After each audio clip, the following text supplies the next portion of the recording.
مولاي صل وسلم دائما أبدا على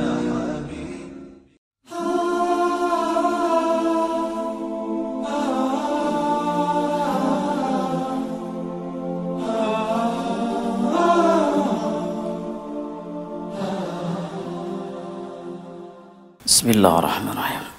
Assalamualaikum warahmatullahi wabarakatuh. Innal hamdalillah nahmaduhu wa nasta'inuhu wa nastaghfiruh wa na'udzu billahi min shururi anfusina wa min sayyiati a'malina. May yahdihillahu fala mudilla lahu wa man yudlil fala hadiyalah. Asyhadu an la ilaha illallah wahdahu la syarika lah wa asyhadu anna Muhammadan 'abduhu wa rasuluh la nabiyya ba'dah. Allahumma salli wa sallim wa barik wa an'im ala nabiyyina Muhammadin wa ala alihi wa ashabihi wa man tabi'ahum bi ihsan ila yaumil qiyamah. Ikhwatul iman, jamaah al-hujjah yang insyaallah senantiasa dalam rahmat Allah Subhanahu wa taala. Marilah kita panjatkan syukur kita kehadirat Allah Subhanahu wa taala, di mana Allah Subhanahu wa taala memberikan kita kecintaan kepada ilmu, berikan kita himmah, usaha untuk menambah kita pengetahuan, tentunya dalam rangka untuk meningkatkan keimanan kita, ketakwaan kita, untuk bekal akhirat kita, yang tentunya dalam hidup ini tidaklah seorang mukmin mampu menjalani kehidupannya dengan baik kecuali mereka mendekatkan dirinya untuk berjuang, untuk berusaha mendapatkan ilmu yang bermanfaat. Maka pada kesempatan ini ikhwatul iman, kita akan bahas sebuah kitab yang ditulis oleh Ibnu Qudamah, yang mana beliau juga meringkas dari kitab karya Ibnu Qayyim al-Jauzi, yaitu Mukhtasar Minhajul Qasidin, yang mana Ibnu Qayyim al-Jauzi juga meringkas dari kitab Ihya Ulumuddin. Maka ringkasan atau mukhtasar dari kitab Minhajul Qasidin karya Ibnu Qudamah akan kita insyaallah bahas pada kesempatan ini. Dan tema yang pertama dalam kitab ini yang berkaitan dengan keutamaan ilmu.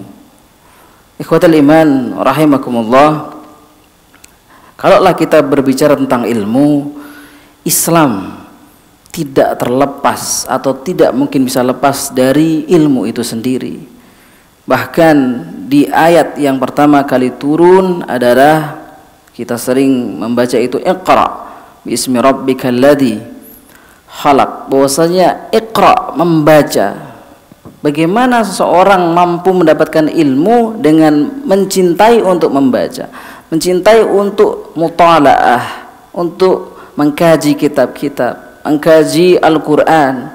Maka tidaklah orang itu mampu mendapatkan ilmu dengan baik kecuali dia membuat dirinya mencintai untuk membaca.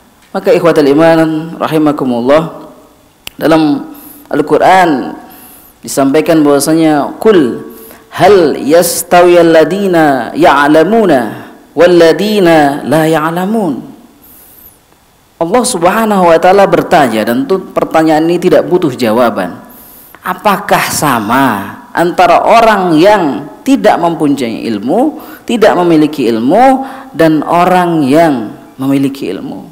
Tentu kita semua tahu jawabannya. Bahkan di dalam Al-Quran Rasulullah sallallahu alaihi wasallam senantiasa meminta tambahan. Apa itu? Tambahan ilmu. Rabbi zidni ilman warzuqni fahman. Bagaimana Allah Subhanahu wa taala menuntun Rasulnya untuk meminta tambahan ilmu. Bukan Rabbi zidni malan, bukan ya Allah berikanlah aku tambahan harta, atau mungkin ya Allah berikanlah aku tambahan zaujatan gitu. Ya Allah tambahkan aku istri misalkan. Yang tidak diperintahkan untuk meminta-minta terus saja, terkadang orang bersemangat misalkan ingin menambah istri, tapi bagaimana dengan ilmu itu sendiri? Yang jelas Rasulullah SAW senantiasa berdoa, Rabbi zidni ilman warzuqni fahman, meminta supaya Allah Subhanahu wa taala memberikan ilmu yang pertama, kemudian memberikan kefahaman daripada ilmu itu sendiri. Karena senantiasa kita melihat banyak orang-orang yang dia tahu tapi kurang menyadari atau kurang memahami. Bahkan saya menggambarkan ketika kita sholat saja, ada orang yang tahu, dia tahu bacaannya tapi belum tentu mampu memahami, hingga sholatnya seperti orang yang tidak sadar. Kalau kita tahu ada orang yang disebut muskir atau dia minum khamr, iskar, membuat dia mabuk. Kalau dia mabuk maka dia tidak mampu untuk memahami apa yang dia sampaikan. Maka bagaimanakah seseorang yang sholat hingga dalam sholatnya dia tidak mentadaburi maknanya, kemudian dia tidak memahami isinya, hingga sholatnya apalagi dipercepat dengan sholat yang begitu cepat, misalkan tidak khusyuk, tidak tumakninah. Maka ikhwatal iman, dibutuhkan pemahaman ilmu tentang sholat. Itu hal sederhana, sebuah contoh. Maka pemahaman yang ingin kita jabarkan di sini adalah bagaimana seseorang itu membuat dirinya, memperkaya dirinya dengan ilmu, dan dengan ilmu itu dia mampu menjalani kehidupan dengan sesuai yang diajarkan Rasulullah sallallahu alaihi wasallam. Dan ikhwatal iman, ilmu itu tidak ada pensiunnya. Sering kita melihat di sebuah CV misalkan ada tulisan pendidikan terakhir. Itu aneh. Kalau dikatakan pendidikan terakhir, apakah terus kemudian enggak sekolah lagi atau tidak belajar lagi? Ada sebuah mindset atau sebuah gambaran bahwasanya kalau kita ingin mencari ilmu di sekolah, di kampus. Jawabannya tidak. Dulu ulama-ulama Rabbani di zaman Rasulullah juga para sahabat mencari ilmu dengan mendatangi guru-gurunya. Tidak harus di kelas, atau bisa jadi di serambi masjid, atau di sebuah rumah yang rumah itu dijadikan ladang dakwah, tempat untuk dakwah, atau dimanapun dia mendapatkan ilmu itu dia kejar. Maka kalaulah ada orang mengatakan, oh saya sudah S3 selesai, kemudian tidak. Belajar itu sampai akhir hayat. Belajar itu tidak ada pensiunnya. Dimana kalau orang sudah merasa dirinya banyak ilmu dan berhenti belajar, ketahuilah ikhwatal iman, itu adalah bencana yang besar. Karena ilmu tidak akan habis.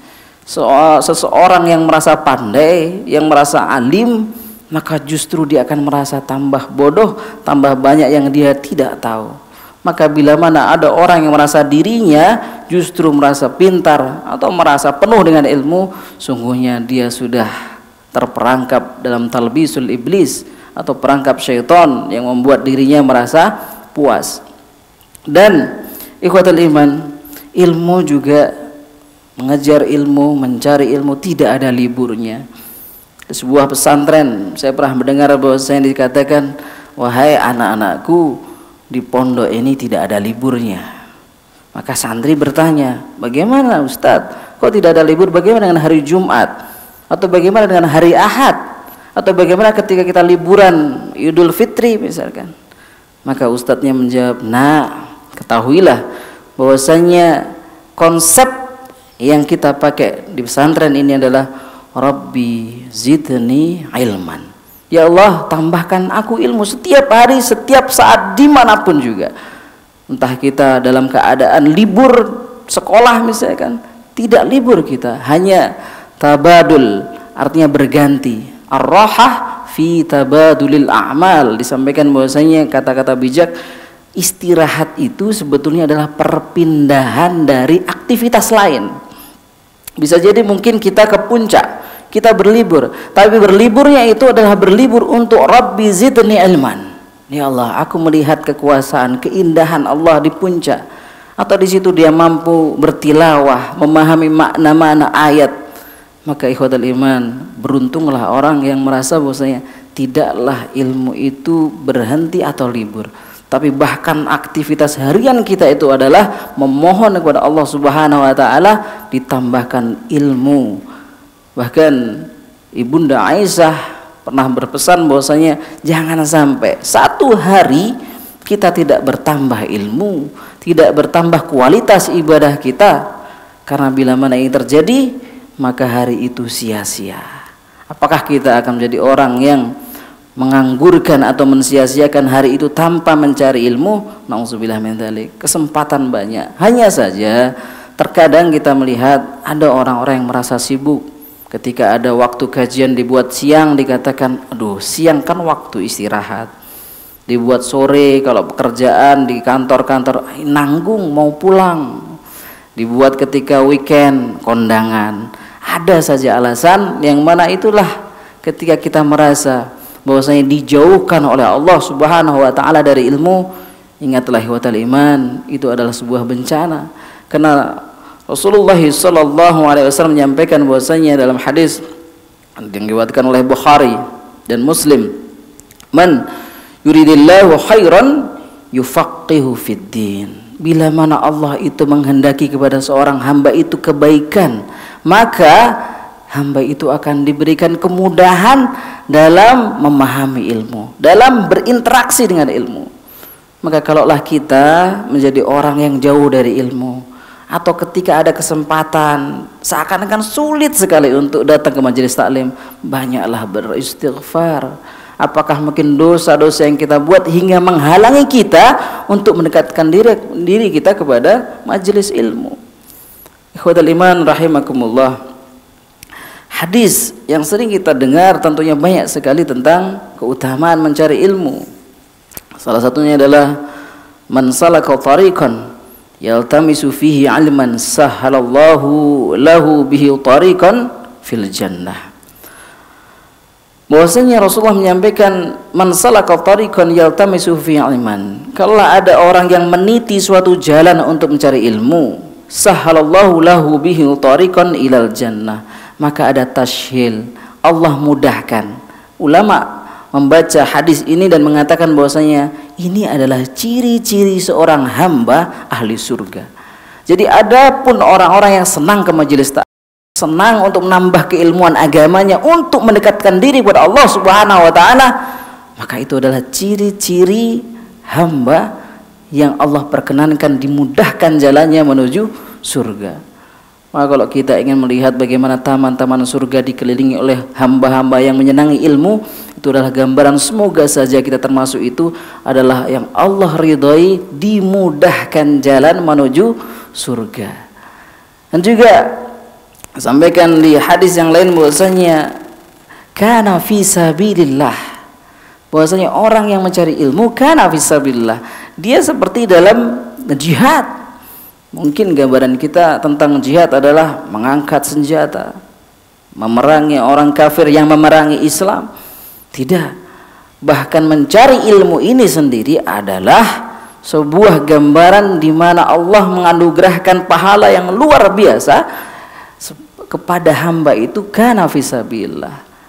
Hatta yarji'a, sampai dia pulang mencari ilmu, maka dia adalah dihitung hamba yang lagi jihad di jalan Allah. Bayangkan begitu besar pahala seorang hamba yang berjalan untuk meniti ilmu. Dan ikhwatul iman, Rasulullah sallallahu alaihi wasallam di setiap kesempatan paginya beliau tidak pernah lupa untuk berdoa. Apa yang beliau doakan? Beliau berdoa bahwasanya Allahumma inni as'aluka ilman nafi'an. Allahumma inni as'aluka ilman nafi'an.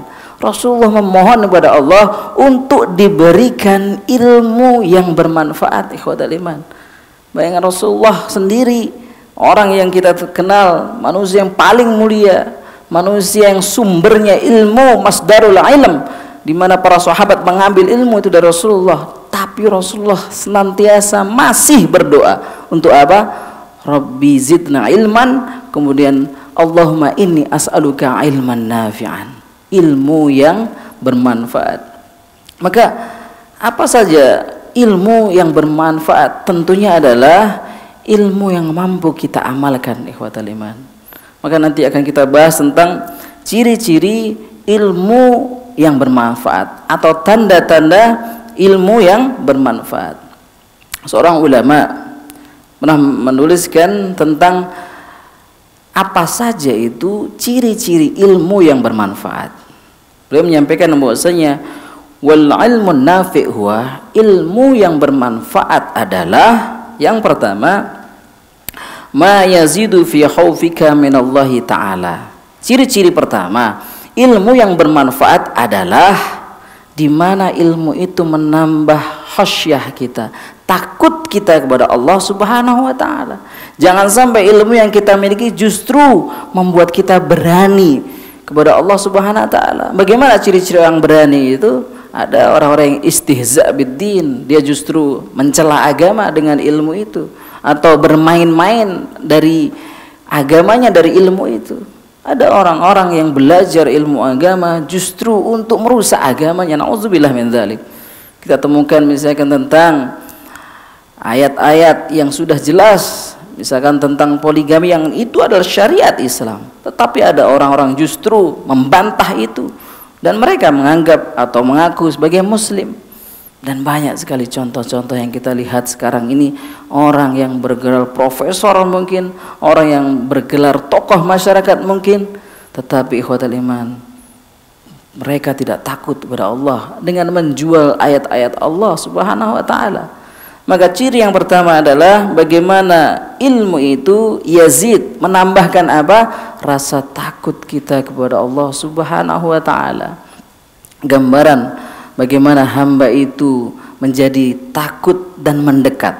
Maka kalimat khasyah ini, takut, adalah di mana seorang hamba itu merasa takut bukan berlari menjauh, tetapi justru mendekat kepada Allah Subhanahu wa taala, memohon rahmat, memohon perlindungan, memohon di mana Allah berikan ridhanya nanti untuk mendapatkan surganya Allah Subhanahu wa taala. Maka ikhwatul iman, yang pertama adalah ma yazidu fi khaufika minallahi taala. Kemudian wa yazidu fi basiratika bi'uyubi nafsika. Ilmu yang bermanfaat, ciri-ciri yang kedua adalah di mana menambahkan seseorang hamba itu apa? Pengetahuannya terhadap kekurangan dirinya. Jadi mereka adalah orang-orang yang syughulun, sibuk untuk justru mencari kekurangannya dan berusaha memperbaikinya. Kita temukan sekarang ini ikhwatul iman rahimakumullah, banyak orang yang belajar bukan malah untuk memperbaiki, mengevaluasi atau melihat kekurangan dirinya, tetapi apa? Justru melihat kekurangan orang lain. Justru melihat bagaimana orang lain itu di mata dia ada kekurangan dan dia menganalisanya dengan ilmu yang dia punya. Dia sibuk mencari kekurangan orang lain. Ini menunjukkan ilmunya belum bermanfaat. Karena ilmu yang bermanfaat, kalaulah orang tersebut ikhwatal iman justru sibuk mencari kekurangan dirinya, yang terjadi adalah tentu dia tidak akan sanggup untuk mencari aib orang lain karena dia sudah sibuk. Dan kalau dia sudah sibuk untuk mencari kekurangan dirinya, maka dia akan sibuk untuk memperbaiki dirinya. Menjadi seorang mukmin adalah bagaimana akhlak yang luar biasa, tentunya dengan merasa dirinya kurang, merasa dirinya banyak sekali yang harus diperbaiki, kemudian mencari bahkan meminta nasihat kepada teman, kepada sahabatnya, kepada orang tuanya, kepada gurunya. Apakah ada dalam diriku kekurangan, aib yang mana itu akan merugikan orang lain atau justru menjerumuskan aku kepada kemaksiatan atau merugikan aku di akhirat nanti? Itu orang yang ciri-ciri orang yang ilmunya bermanfaat adalah ilmunya menambah basirohnya, pengetahuannya untuk senantiasa mencari kekurangan dirinya dan kemudian memperbaikinya. Kemudian ikhwatul iman rahimakumullah, yang ketiga, wa yazidu fi ma'rifatika bi'ibadati rabbik. Kemudian ilmu yang dia dapatkan tadi menjadikan ma'rifah, pengetahuannya lebih kepada cinta, menambah cinta kepada Allah Subhanahu wa taala. Wa yazidu fi ma'rifatika bi ibadati rabbik. Artinya hamba ini dengan pengetahuan itu ibadah kualitasnya semakin bagus. Semakin mendekatkan diri kepada Allah Subhanahu wa taala, semakin merasa bahwasanya tidaklah sandaran yang utama yang dia dapatkan di dunia ini kecuali sandaran yang paling kuat, kecuali sandaran yang tidak mungkin meninggalkan kita dan senantiasa melindungi kita, yaitu Allah Subhanahu wa taala. Maka ciri orang yang ilmunya bermanfaat adalah pengetahuannya membuat dia semakin bagus kualitas ibadahnya, semakin bagus kualitas dalam mencari kebaikan-kebaikan akhiratnya. Kemudian ikhwatul iman, yang selanjutnya adalah ilmu yang mana orang itu merasa ilmunya bermanfaat adalah wa yuqallilu min raghabatika fid dunya, yaitu hamba tersebut merasakan bahwasanya yuqallilu raghbah fid dunya, hamba tersebut merasakan bahwasanya bukan lagi dunia ini prioritas atau ambisinya. Banyak ikhwatul iman rahimakumullah orang yang tidak punya ilmu, apalagi ilmu yang jelas diwajibkan yaitu ilmu agama, kemudian menjerumuskan dia kepada dia tidak paham tentang bagaimana kedudukan dunia. Bagaimana seorang mukmin itu harus menghimpun dunia, untuk apa dunia yang dia kejar, untuk apa dunia yang letih-letih dia perjuangkan itu. Maka ikhwatul iman, ilmu yang bermanfaat adalah di mana hamba tersebut merasakan bahwasanya menjadikan dunianya bukan lagi ambisi utamanya, tetapi menjadikan dunia ini adalah di mana dia menunggangi dunia itu, menjadikan dunia ini tunggangan akhiratnya. Harta, tentunya kita tahu bahwasanya Rasulullah SAW bahkan berikan nasihat yang terbaik, kalau kita memiliki harta yang banyak, untuk apa harta itu? Maka Rasulullah menjelaskan tentang banyak sekali hadis-hadis yang berkaitan dengan keutamaan infak, keutamaan sedekah, dan bagaimana seorang mampu memberikan yang banyak kalau tidak kaya. Maka kaya itu penting, tapi kaya yang bagaimana? Dalam Islam itu yaitu kaya bukan di hadapannya banyak sekali harta, tetapi bagaimana dia mengkayakan hatinya, yang mana Allah Subhanahu wa taala menganugerahkan qanaah kepada dirinya. Maka yuqallil, dia merasakan sedikitnya ambisi untuk dunianya. Kalaupun ada, maka ambisi dunia itu hanya untuk diperjuangkan agama, untuk diperjuangkan untuk agamanya. Bahkan di sebuah ayat disampaikan bahwasanya wa tuhibbunal mala hubban jamma, bahwasanya banyak sekali manusia yang mencintai harta bendanya dengan kecintaan yang berlebihan, kecintaan yang berlebihan, di mana ini terbukti banyak sekali saat ini orang-orang yang lupa bahwasanya hartanya adalah harta yang sementara, yang pasti akan hilang dan tidak dibawa mati. Maka mereka ketika lalai, ketika lupa, ingin mengumpulkan harta itu dengan berbagai cara, bahkan auzubillah cara yang haram dilakukan. Bagaimana supaya kaya? Imam Syafi'i menyampaikan bahwasanya banyak orang-orang yang berniat untuk mengumpulkan harta supaya banyak. Jadi al-jam'u baina al-halal wal haram liyukthir, mengumpulkan harta yang banyak berharap supaya lebih banyak lagi, lebih banyak lagi. Padahal hal itu bukan liyuksir, tapi liyufsid, justru hartanya akan merusak. Kenapa? Karena harta yang halal dicampur dengan yang haram, habis keberkahannya. Maka ikhwatul iman rahimakumullah, di mana kita menginginkan keutamaan ilmu yang bermanfaat adalah kita tidak menjadikan dunia ini ambisi, tetapi kita menjadikan ambisi dunia yang kita pegang ini untuk investasi akhirat kita. Banyak saat ini orang-orang yang kaya yang sudah sadar diri, yang alhamdulillah mereka menyadari bahwasanya bagaimana supaya hartaku ini mengalir jariahnya ketika aku bahkan di dalam kubur.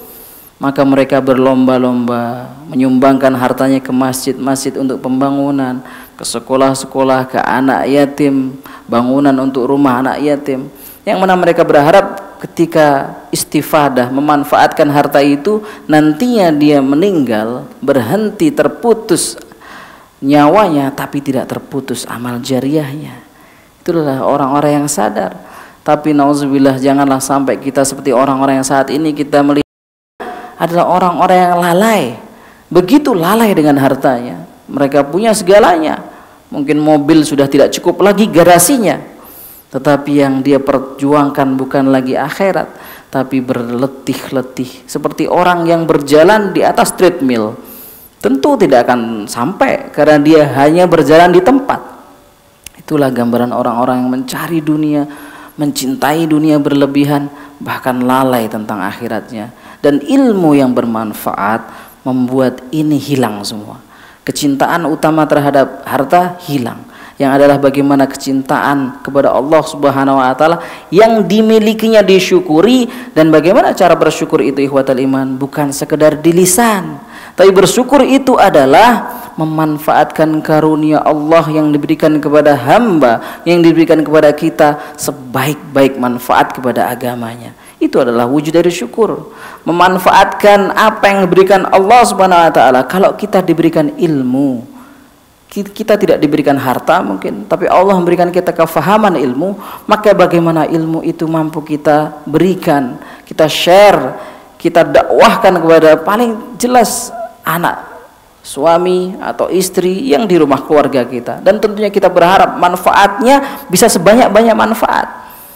Tidaklah orang menganggap bahwasanya saya tidak pernah ke pesantren, saya tidak pernah berpendidikan yang khusus untuk agama, kemudian bagaimana saya bisa berdakwah? Ikhwatul iman, tentu tahu, kita tahu saya dakwah bukan semata-mata kita menyampaikan dengan lisan, dengan ceramah, dengan tausiah, tapi wujud dari dakwah itu mungkin kita bisa wujudkan dari kita membantu dakwah tersebut. Kita bisa melihat ada banyak majelis taklim di dekat rumah kita. Apakah kita tergerak untuk bagaimana supaya majelis taklim itu tetap eksis dan makin maju? Maka tergerak hati kita untuk membantu finansial, membantu tenaga.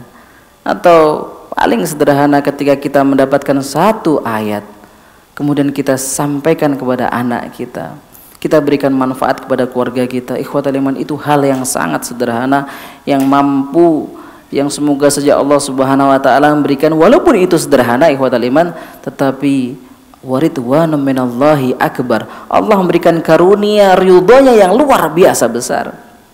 Maka kemudian kita juga tahu bahwasanya ciri-ciri ilmu yang bermanfaat adalah wa yazidu fi raghabatika fil akhirah. Jadi ambisi kepada dunia yang ketiga tadi sudah hilang. Berganti ambisi tentang akhirat kita. Kita perjuangkan harta itu di jalan Allah. Dan kemudian wa yazidu fi raghabatika fil akhirah. Dan kita makin cinta, makin berambisi untuk mendapatkan keutamaan akhirat. Saya ambil sebuah permisalan ikhwatal iman.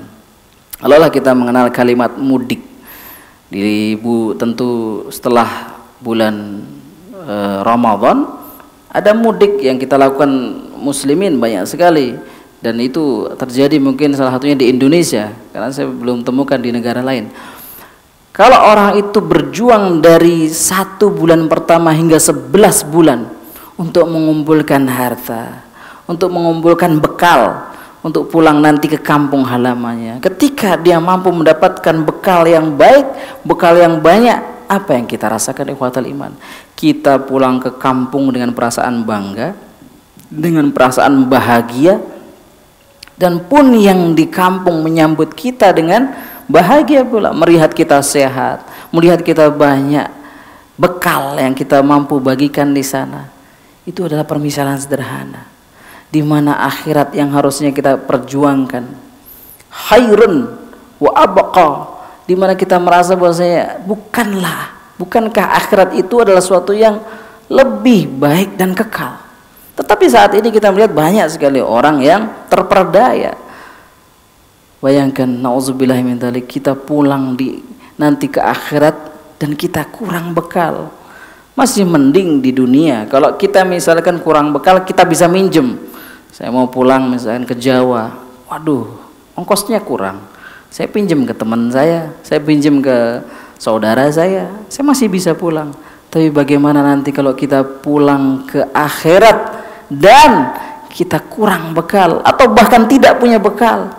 Tidak mungkin kita bisa pinjam, bahkan ke anak istri kita pun, ke suami kita pun, mereka akan lari. Mereka pun tidak akan mampu memberikan bekal. Maka keutamaan, raghbah, kecintaan kita kepada akhirat inilah yang harusnya senantiasa membuat kita senantiasa semangat untuk mencari ilmu itu. Maka inilah ciri di mana seorang terlihat ilmu yang bermanfaat, menambah ambisinya, menambah kecintaannya untuk diperjuangkan, yaitu akhirat yang kekal itu. Baik. Dan kemudian apa ciri-ciri ilmuwan bermanfaat ini? Wa yaftahu basirataka bi afati amalika hatta tahtariza minha. Bahwasanya ilmu ini membuka pengetahuan kita terhadap amal ibadah kita yang bisa jadi rusak. Nauzubillah. Kita jadi menjaga, kita senantiasa menjadi orang yang berhati-hati. Kita sudah mengumpulkan amal kebaikan, amal kebajikan, ibadah yang alhamdulillah kita lakukan setiap harinya. Tetapi bagaimana orang itu melihat afat, bahwasanya jangan sampai yang sudah aku perjuangkan ibadah kepada Allah, mendekatkan taqwa kepada Allah ini rusak. Ada istilah amal hangus karena status misalkan. Dia mengumpulkan amalannya, mengumpulkan pahala dari amal ibadahnya, tetapi nauzubillah rupanya dia bersandar kepada manusia, ingin dilihat, ingin dipuji. Atau ketika kita tahu bahwa ada orang beribadah menulis dalam statusnya tentang kebaikan ibadahnya, nauzubillah hangus. Maka orang yang punya ilmu bermanfaat ini adalah orang-orang yang senantiasa menjaga supaya bagaimana amal yang aku sudah lakukan ini tidak rusak, dan kemudian muhafadzah, menjaganya, bagaimana supaya amal ini senantiasa diterima oleh Allah Subhanahu wa taala dan betul-betul menjaga keikhlasannya kepada Rabb Azza wa Jalla. Karena ikhwatul iman, kita tahu bahwasanya saat ini kita banyak sekali godaan di mana ini termasuk talbisul iblis atau tipu daya syaitan, orang yang senantiasa beribadah dan merasa bangga dengan ibadahnya. Ketahuilah ikhwatul iman, kalaulah kita mampu ke majelis taklim, kita mampu membaca Al-Quran satu hari 1 juz bahkan lebih, kita mampu bermunajat kepada Allah di sepertiga malam, dan kemudian kita bangga, apa yang kita banggakan? Kita justru menangis bersyukur bahwasanya itu adalah anugerah Allah, tuntun hati kita untuk mampu menunaikan kebaikan-kebaikan itu. Tapi kalau kita melihat, misalnya kita melihat si fulan, teman kita, alhamdulillah dia sering ke taklim, jangan lihat orangnya yang rajin, tapi lihatlah di belakang itu Allah yang menggenggam hatinya dan menuntun hamba tersebut untuk menunaikan banyak kebaikan-kebaikan. Maka itu yang akan kita kejar ikhwatal iman. Jangan sampai hati kita diperdaya oleh syaitan hingga kita bangga dan kemudian ingin membanggakan dan bahkan ingin melihat orang bangga terhadap amal ibadah kita. Nauzubillah min dzalik. Maka ikhwatul iman rahimakumullah, keutamaan-keutamaan yang akan kita bahas dalam kitab ini tentu sangat panjang karena banyak sekali hadis-hadis dan juga ayat-ayat Allah Subhanahu wa taala yang menyampaikan keutamaannya. Salah satunya Rasulullah sallallahu alaihi wasallam bersabda, "Innallaha malaikatahu ahlus samawati wal ard hatta an-namlah fi khuzriha wa hatta al-huta la yusalluna ala muallimin nas al-khaira." Maksudnya Rasulullah menyampaikan, sungguhnya Allah dan para malaikatnya, penghuni langit dan bahkan penghuni bumi, termasuk ikhwatul iman semut yang ada di lubang, yang ada di tempatnya itu, termasuk ikan paus al-hut, benar-benar bersolawat kepada orang-orang yang mengajarkan kepada manusia, orang-orang yang mengajarkan kebaikan dengan ilmunya. Maka banggalah yang menjadi guru-guru, banggalah menjadi orang tua, banggalah menjadi orang-orang yang senantiasa lisannya ingin berdakwah mendapatkan keutamaan. Kenapa? Kita bangga bukan membanggakan diri, tapi kita bangga semoga saya termasuk orang-orang yang di dalam hadis ini yang semuanya mendoakan kita, bersolawat, yang di langit, yang di bumi, bahkan semut, ikan paus mendoakan orang-orang yang memberikan ilmunya. Karena kemanfaatan ilmu ini luar biasa, ikhwatul iman. Masalah itu akan mudah sekali kita selesaikan dengan ilmu, dan justru sebaliknya kita menemukan banyak sekali kekacauan, kerumitan. Kenapa rumit? Karena kita tidak tahu ilmunya. Itu pun dalam masalah ubudiyah. Ikhwatul iman rahimakumullah, di hadis yang lain Rasulullah menyampaikan bahwasanya kelebihan orang berilmu itu atas ahli ibadah. Artinya ada orang-orang yang istiqomah dalam ibadahnya tetapi tidak punya keutamaan ilmu. Maka orang yang ahli ibadah kemudian juga mempunyai ilmu, maka kelebihannya seperti rembulan pada malam purnama atas seluruh bintang-bintang. Bagaimana ini tidak menjadikan gelora keinginan kita, semangat kita untuk terus belajar, tiada henti, tiada pupus, dan tidak pernah putus asa walaupun kesulitan masyaqqah kita temukan dalam mencari ilmu. Sungguhnya orang-orang yang berilmu adalah para pewaris nabi-nabi, dan mereka itu tidaklah Rasulullah, tidaklah para al-anbiya itu mewariskan dinar-dinar, tetapi hanya mewariskan ilmu. Maka barang siapa mengambil ilmu ini berarti dia telah mengambil bagian yang banyak. Maka jangan sampai kita merasa pesimis. Ada orang-orang yang merasa saya kan tidak terlalu pintar dalam masalah ini. Justru ketika kita tidak merasa pintar, bagaimana supaya kita mampu ahli di bidang itu? Saya pernah bertemu dengan seorang pekerja di tempat instansi pemerintah. Dia ngobrol sama saya, mengatakan, Ustadz, saya itu ingin menguasai ilmu fikih jenazah. Saya ingin memandikan jenazah yang baik. Saya ingin membantu tetangga-tetangga saya untuk memandikan jenazah. Dan saya ingin fokus di situ saja, Ustaz. Karena saya ingin belajar kemudian mengamalkan. Dan ilmu itu saya ingin memanfaatkannya dengan baik. Subhanallah, bayangkan ini cita-cita yang luhur, ingin membantu tetangganya, saudaranya yang mungkin tertimpa musibah kematian dan ingin memandikan jenazah, maka dia ingin belajar fikih jenazah. Subhanallah, maka Allah menganugerahkan yufaqih fiddin, Allah menghendaki kebaikan kepada hamba ini. Juga saya pernah mendengar seorang pekerja di sebuah karyawan juga mengatakan bahwasanya, saya nanti Ustadz kalau pensiun saya ingin di musola kampung saya itu ada musola, saya ingin mengajari anak-anak Iqra.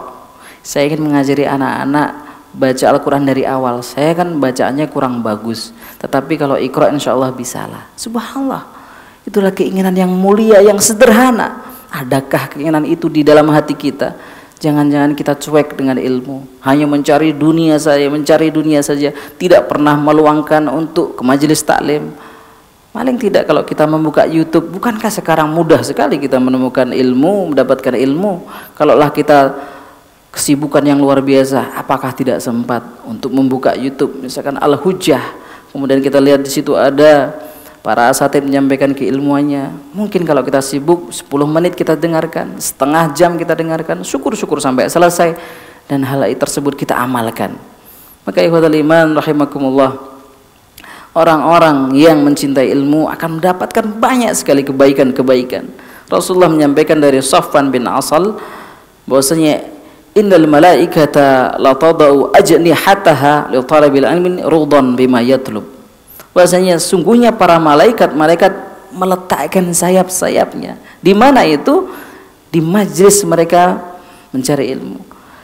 Jadi orang yang mencari ilmu karena berharap ridho Allah Subhanahu wa taala, bahkan malaikat-malaikat membentangkan sayap-sayapnya. Seorang ulama menyampaikan tentang hal ini, apa itu pengertian membentangkan ajnihah atau sayap. Yang pertama adalah betul malaikat itu membentangkan sayap-sayapnya, maknanya adalah. Yang kedua adalah mereka para malaikat merendahkan dirinya, menundukkan dirinya dan menyampaikan hormatnya kepada orang-orang yang mencari ilmu. Kemudian yang ketiga adalah malaikat itu sendiri turun di majelis itu dan menunggui orang-orang yang mendengarkan tausiah, mencari ilmu hingga selesai dari kajian itu, kemudian malaikat itu kembali lagi. Ini yang disampaikan seorang ulama Al-Hatabi. Dan kemudian Rasulullah menyampaikan juga hadis yang lain, man ja'ahul maut wa huwa yatlubul ilman liyuhyiya bihil islam kana bainahu wa bainal anbiya fil jannah darajatan wahidah.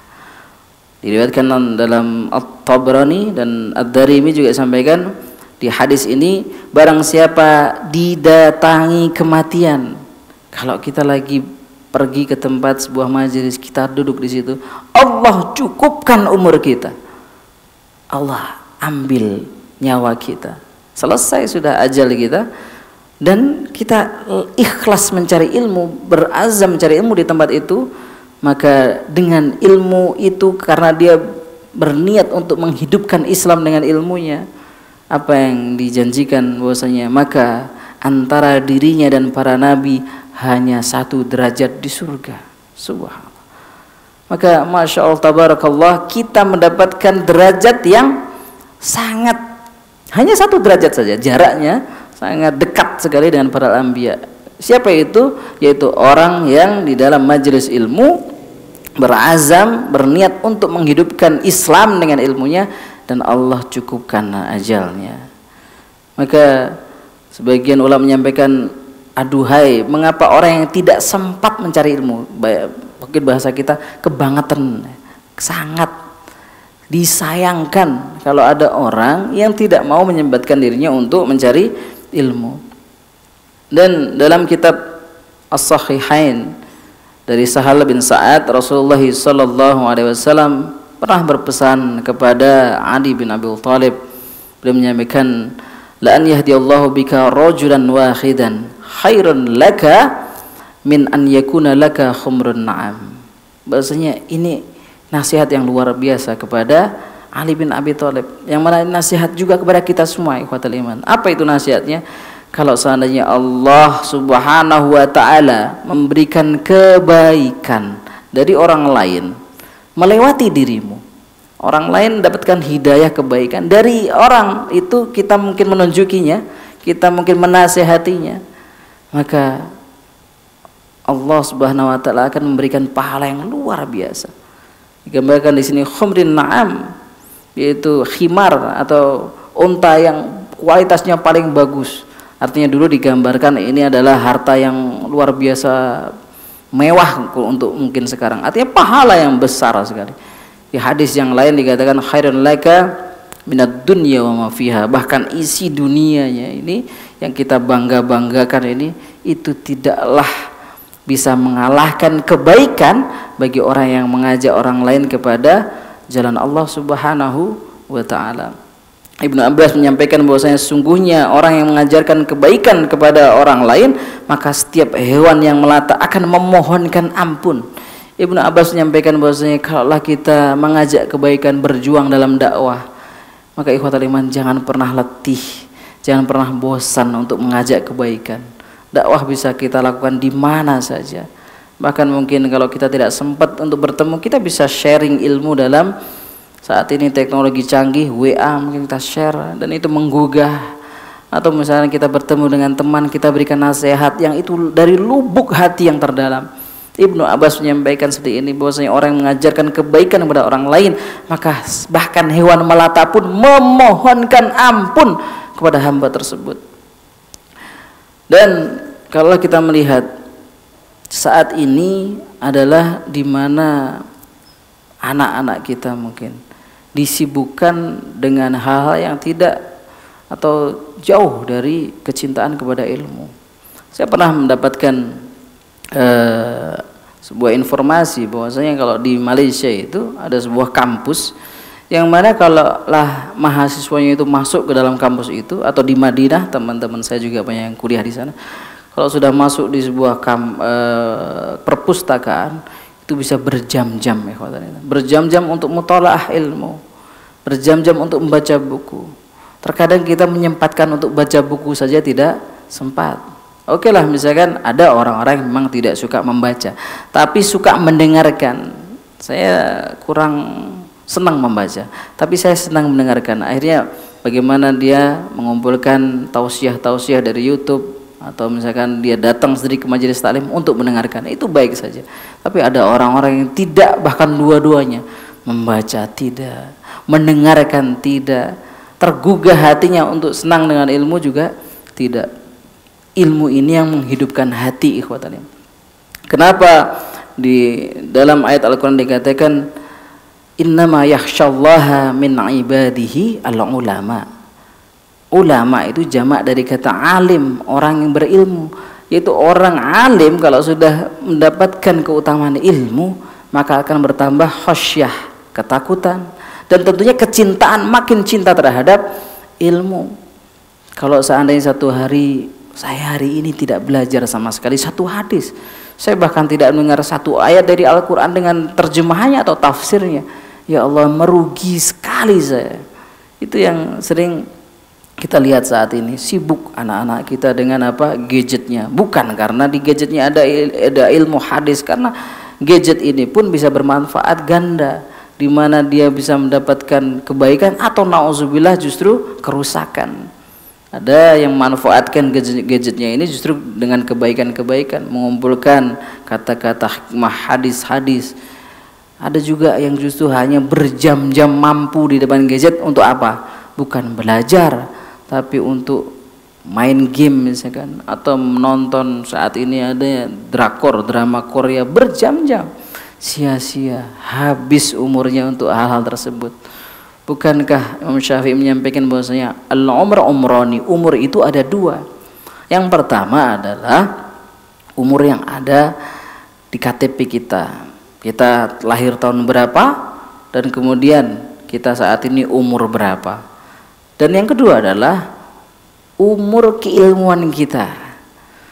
Kita tahu bahwasanya ulama-ulama terdahulu, banyak sekali ulama hebat yang umur 9 tahun sudah hafal 30 juz, bayangkan. Sudah hafal kitab misalkan. Bagaimana, apakah kita tidak bisa menemukan sekarang? Bisa.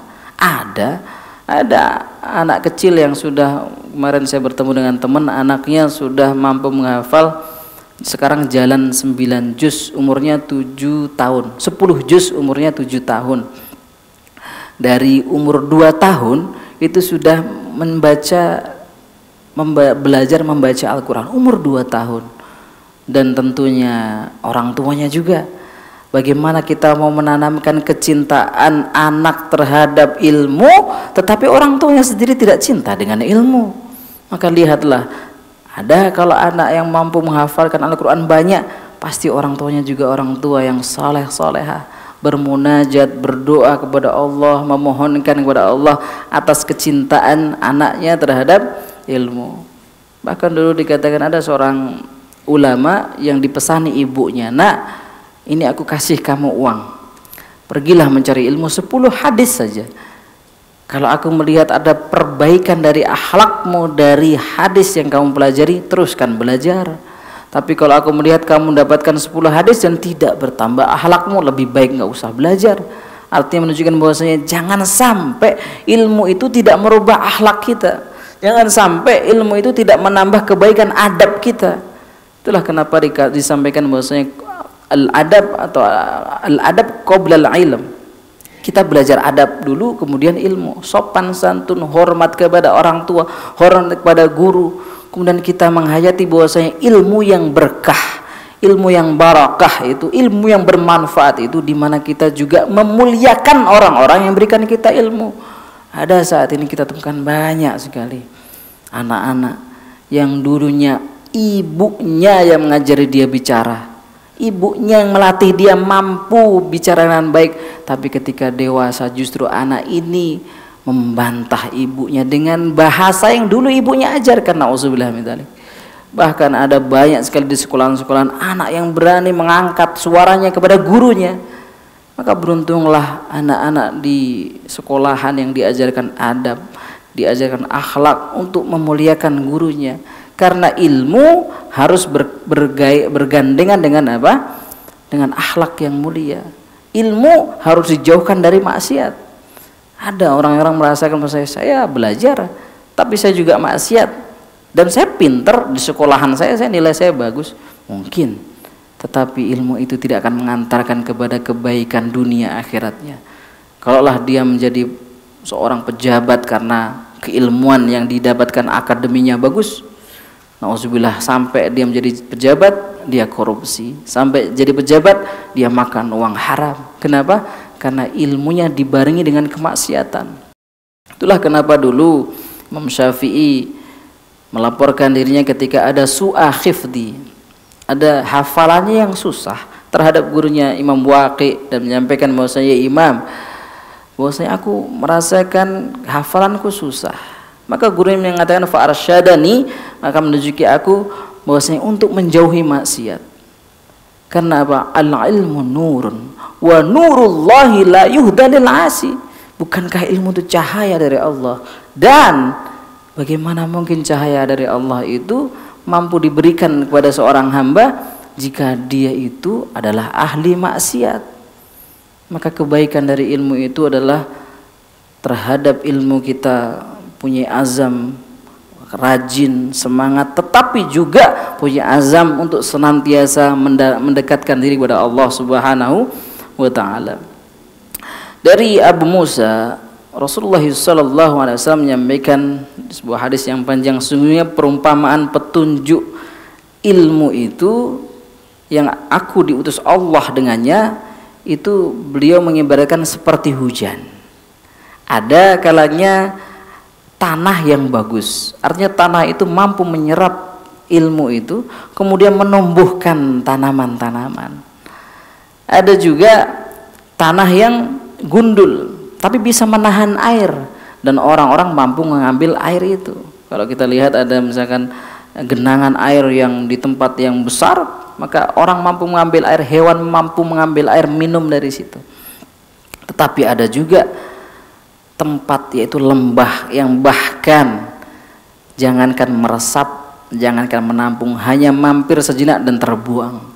Rasulullah menyampaikan di hadis yang panjang ini yang diriwayatkan dari Bukhari dan Muslim, ini mengibaratkan ada orang-orang yang berilmu diberikan anugerah kemudahan menyerapnya, kemudian dari ilmu itu kemanfaatnya dirasakan banyak orang, tentunya kepada dirinya sendiri, kepada keluarganya, kepada orang-orang di sekitar dia. Ini adalah orang-orang yang mendapatkan kebaikan keilmuan seperti tanah tadi yang meresap kemudian tumbuh tanaman-tanaman.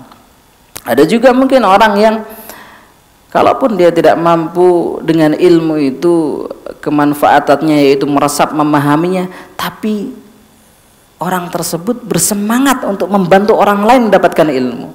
Saya tidak pandai, otak saya mungkin tidak bagus untuk mengingat sesuatu, tapi alhamdulillah saya punya tempat, tolong rumah saya ini pakai untuk kajian misalkan. Ini mobil saya kalau ada ibu-ibu yang ke majelis taklim tidak punya kendaraan, pakai ini. Atau ini alhamdulillah saya ada rezeki sekian, misalkan punya uang yang lebih ratusan juta, ini aku infakkan kepada majelis taklim ini, misalnya kepada masjid ini, demi kemanfaatan ilmu. Atau ingin membangun sekolahan, itu seperti adalah tempat yang tadi, tanah yang mungkin dia tidak menyerap tapi menampung air hingga airnya itu mampu dirasakan orang banyak. Kita bagian dari yang mana, ikhwatal iman? Nauzubillah, jangan sampai yang terakhir seperti lembah yang air itu hanya mampir dan terbuang, yang artinya dia meremehkan ilmu. Kalaupun dia mendapatkan ilmu dengan sombong, dia merasakan atau menggunakan ilmu dengan sombong. Nauzubillah, kalau kita punya sifat sombong, maka ibarat gelas. Kalau kita melihat gelas itu sudah penuh, maka sudah kita merasakan bahwa ilmu kita sudah selesai. Kita diisi yang lain, kita merasa itu tidak penting hingga tumpahlah itu isinya. Tapi jadilah gelas yang kosong. Kita merasakan bahwasanya betapapun banyak yang kita baca, betapapun banyak yang kita sering dengar, masih luas sekali ilmu Allah itu, hingga tidak menjadikan kita congkak atau sombong atau menghakimi orang lain dan merasa dirinya benar. tetaplah kita santun dalam mencari ilmu. Tetaplah kita berdoa kepada Allah Subhanahu wa taala, semoga saja Allah Subhanahu wa taala menganugerahkan ilmu yang bermanfaat hingga kita diberikan keluarga pun keluarga yang dzurriyyah yuhibbuna ilm, yaitu keluarga yang cinta terhadap ilmu. Baik. Demikian ikhwatal iman rahimakumullah yang bisa saya sampaikan dalam kesempatan ini. Semoga saja apa yang disampaikan tadi memberikan manfaat terutama kepada diri saya sendiri dan terhadap para jamaah sekalian, dan tentunya bertambahlah keinginan kita, himmah kita, azam kita untuk senantiasa menyempatkan diri mencari ilmu. Dan ilmu tentunya kita berharap ilmu yang fardu, yang kita utamakan dahulu, yang wajib dahulu. Sedangkan ada ikhtilaf tentang ilmu-ilmu yang dikatakan ilmu yang wajib itu. Ibnu Jauzi menyampaikan bahwasanya ilmu yang diwajibkan itu berbeda pendapat. Ada yang mengatakan bahwasanya ahli fikih menyampaikan ilmu yang dimaksud wajib itulah ilmu fikih. Karena bagaimana kita bisa tahu sholat, tahu wudu, tahu hukum ini, hukum itu tanpa fikih. Tapi ada juga menyampaikan bahwasanya ulama yang lain ilmu yang wajib adalah bagaimana kita memahami Al-Quran dan hadis. Tentunya ini berkaitan dengan fikih juga. Maka yang paling utama, ada juga seorang teolog atau seorang mutakallim mengatakan ilmu yang utama adalah teologi misalkan. Yang mana yang paling benar di sini meliputi 3 hal. Bagaimana ilmu itu membantu keyakinan kita dengan akidah, kemudian perbuatan kita dengan sunnah, kemudian yang kita tentu lakukan adalah dengan ilmu tadi, akidah, kemudian sunnah, kemudian fikihnya kita kuasai, kita ramu ini, dan berdoa kepada Allah Subhanahu wa taala semoga saja ini menjadikan penghantar hamba, penghantar kita untuk menuju surga Allah Subhanahu wa taala. Karena yarfa'illahu alladziina amanu minkum walladziina utul ilma darajat. Allah akan mengangkat derajat kita ikhwatal iman kalau kita mencintai ilmu dan senantiasa mencintai dan senantiasa mencari ilmu. Baik. Ikhwatal iman rahimakumullah, ada pertanyaan dari jamaah yang akan saya bacakan ini. Yang pertama adalah bagaimanakah orang yang berilmu tetapi tidak diamalkan? Maka ini adalah kita lihat dulu bagaimana niatnya. Ada orang yang punya ilmu tetapi mungkin tidak punya kesempatan mengamalkan. Itu berbeda dengan orang yang punya ilmu dan dia tidak ingin mengamalkan. Karena Rasulullah SAW menyampaikan asyaddun nasi adzaban. Rasul menyampaikan bahwa azab dari atau azab hukuman yang paling berat seorang hamba itu siapa? Di yaumil qiyamah, alimun lam yanfa'hu ilmuhu, yaitu orang alim, orang yang pintar, Allah anugerahkan kepada dirinya kebaikan-kebaikan otaknya, misalkan mampu memahami, tetapi dia tidak ingin memberikan kebaikan dengan ilmunya itu, maka itu na'udzubillah min dzalik adalah orang yang akan diazab. Maka bagaimanakah kita menjadikan orang posisi kita, apakah saya ini orang berilmu? Tentu semua dari kita berilmu ikhwatan. Cuman hanya saja berapa kapasitas atau level atau kemampuan yang kita miliki. Tidaklah kita mungkin seorang orang tua mampu sholat, mampu wudu dengan baik dengan tuntunan Rasulullah, itu adalah ilmu. Dan bagaimana anaknya tidak sampai mampu wudu dengan benar misalkan, tidak sampai sholat dengan benar, siapa yang berusaha? Orang tuanya. Maka hal yang sederhana saja, kita sebagai orang tua, ilmu yang kita sudah mampu kita miliki, mampu kita amalkan, senantiasa hendaklah kita sampaikan kepada anak kita, karena itu tanggung jawab utama kita. Adapun kalau ilmu yang disampaikan itu fardu kifayah, yang ulama banyak yang kita alhamdulillah temukan di majelis-majelis, kita mungkin tidak bukan dari golongan mereka yang duduk di majelis ilmu, tapi kita mendengarkan. Tetapi sekecil-kecilnya, seringan-ringannya adalah kita memiliki ilmu, kemudian kita mengamalkannya, walaupun itu hal yang sederhana. Jadi untuk menghindari ini, asyaddun nasi adaban yaumal qiyamah, ya, adab yang luar biasa adalah orang yang senantiasa menyimpan ilmunya, dia tidak ingin berbagi. Nauzubillah min dzalik.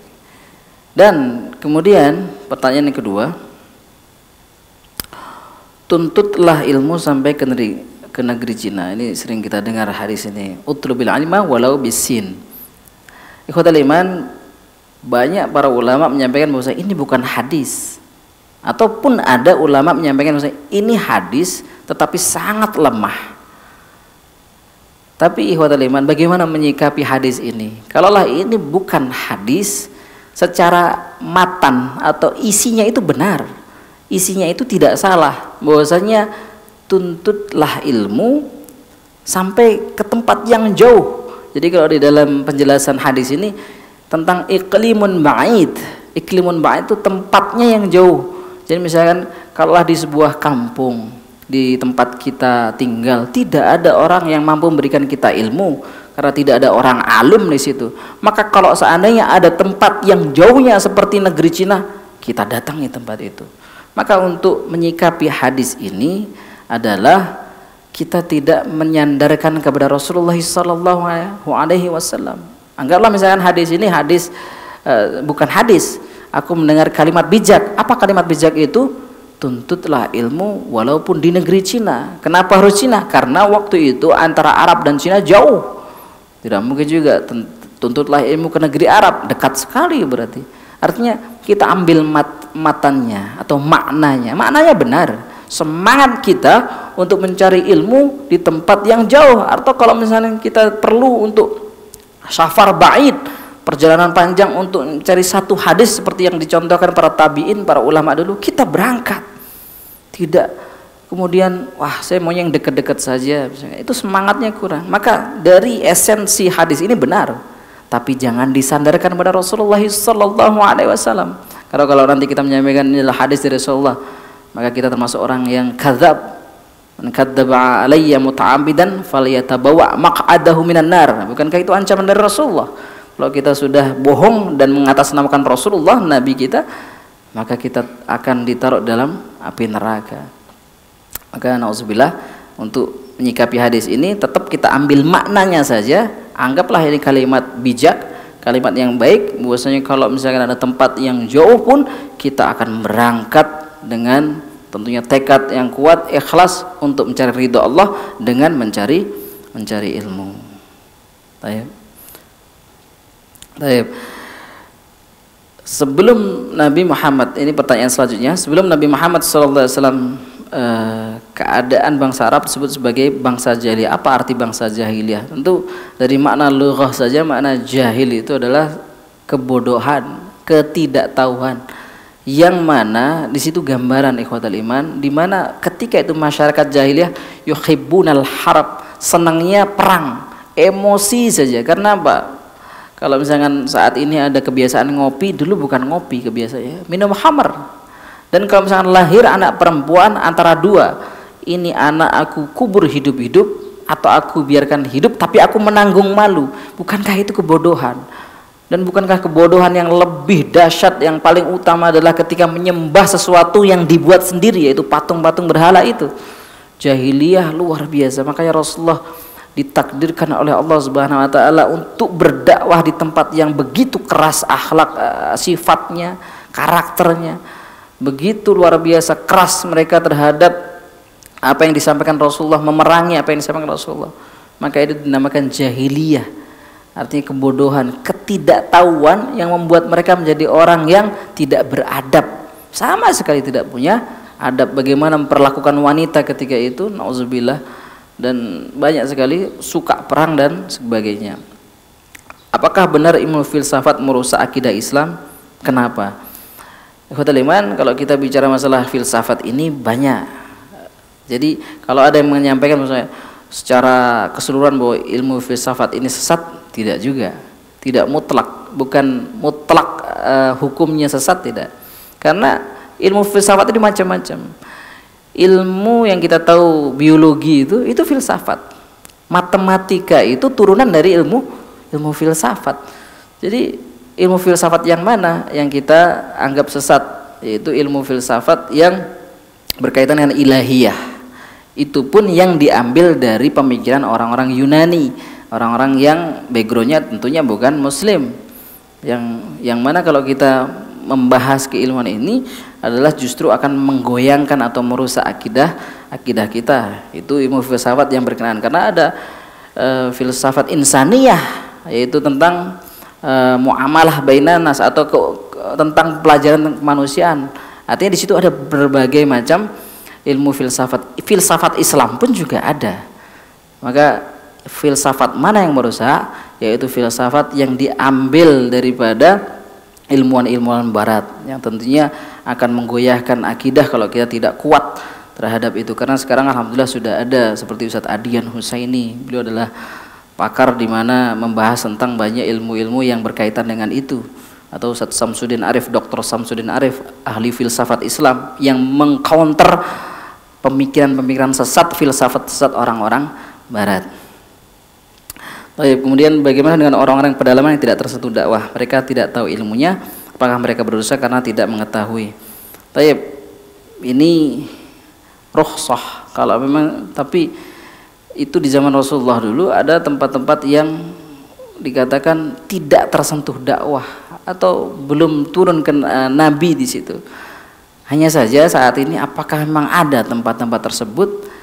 Kalaulah ada, ini menjadi fardu kifayah, dan kalau misalnya tidaklah, ini tugas kebersamaan kita sebagai seorang muslim mukmin untuk mendakwahi mereka. Nauzubillah, kita bisa dosa semuanya. Artinya kalau misalkan kita tahu ada tempat yang di situ belum tersentuh dakwah, maka kita harus berusaha paling tidak membantu finansialnya mungkin. Karena saya mendengar ada salah satu ustadz yang bernama saya lupa namanya, beliau disebut Ustadz Sabun.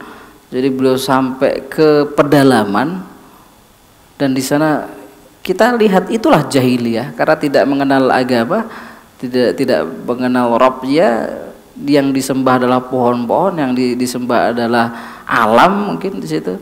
Maka disitulah beliau berdakwah, dan alhamdulillah satu kampung bahkan satu tempat itu meneguhkan kalimat tauhid la ilaha illallah, masuk Islam semuanya. Maka kalaulah ada, itu adalah rukhsah, ya bagaimana lagi, tidak datang kepadanya yang namanya dakwah itu, kebenaran itu. Tapi insya Allah Allah Subhanahu Wa Taala untuk saat ini akan memberikan kebaikan-kebaikan. Ada juga tempat-tempat yang kita harus bantu, di situ ada dakwah, tapi dakwahnya bukan dakwah Islam. Nauzubillah, dakwah non Muslim. Mereka diseret untuk masuk ke agama mereka.